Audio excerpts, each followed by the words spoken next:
Siyam na palatandaan na ikaw ay nakalaan para sa kadakilaan.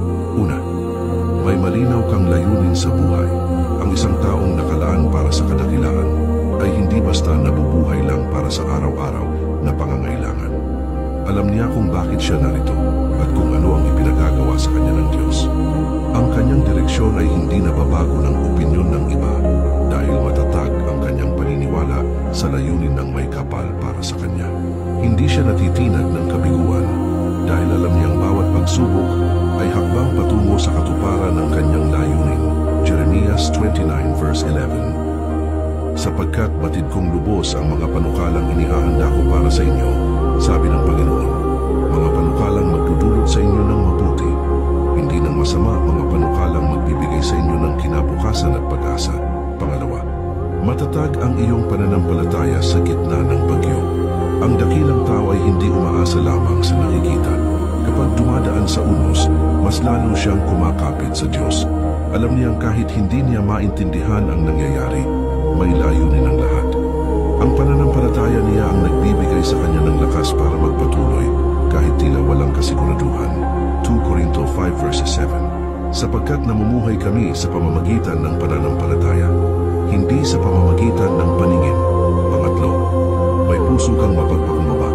Ang tunay na dakila ay hindi yaong ipinagmamalaki ang kanyang tagumpay, kundi yaong marunong yumuko kahit nasa tugatog ng tagumpay.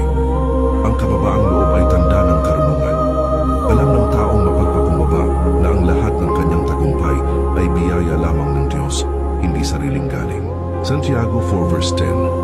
Magpakumbaba kayo sa harapan ng Panginoon at itataas niya kayo.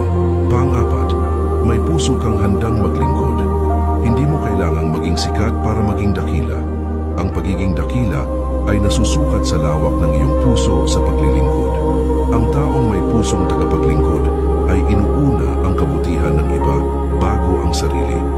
Siya ang tipo ng leader na hindi nangingibabaw, kundi naglilingkod ng may pag-ibig. Mateo 23 verse 11. Ang pinakadakila sa inyo ay magiging lingkod ninyo. Panglima, marunong kang magpatawad at magpalaya. Ang taong nakalaan sa kadakilaan ay hindi nagpapakulong sa sakit ng nakaraan. Alam niyang ang pagpapatawad ay hindi kahinaan, kundi kalayaan. Sa bawat pagpapatawad, mas lumalawak ang kanyang puso at mas nagiging malaya siyang magmahal at magpatuloy sa buhay. Efeso 4 verse 32. Maging mabait kayo sa isa't isa, mahabagin at magpatawaran, gaya ng pagpapatawad sa inyo ng Diyos dahil kay Kristo. Pang-anim, hindi ka sumusuko kahit ilang ulit kang bumagsak. Ang dakilang tao ay marunong bumangon. Alam niyang ang bawat kabiguan ay pagkakataon para matuto at lumakas. Hindi siya nagrereklamo sa mga pagsubok. Bagkus ay ginagamit niya ito upang patatagin ang kanyang pagkatao at pananampalataya. Santiago 1 verse 12. Mapalad ang taong nananatiling matatag sa kabila ng pagsubok, sapagkat kapag siya ay napatunayang tapat, tatanggap siya ng korona ng buhay na ipinangako ng Diyos.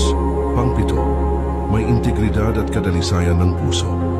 Ang kadakilaan ay hindi lang nakikita sa panlabas na tagumpay, kundi sa kabutihan ng puso. Ang taong may integridad ay tapat kahit walang nakakakita. Siya ay matuwid sa gawa, sa isip at sa salita. Ang ganitong uri ng tao ay pinagkakatiwalaan ng Diyos ng mas malalaking pagpapala.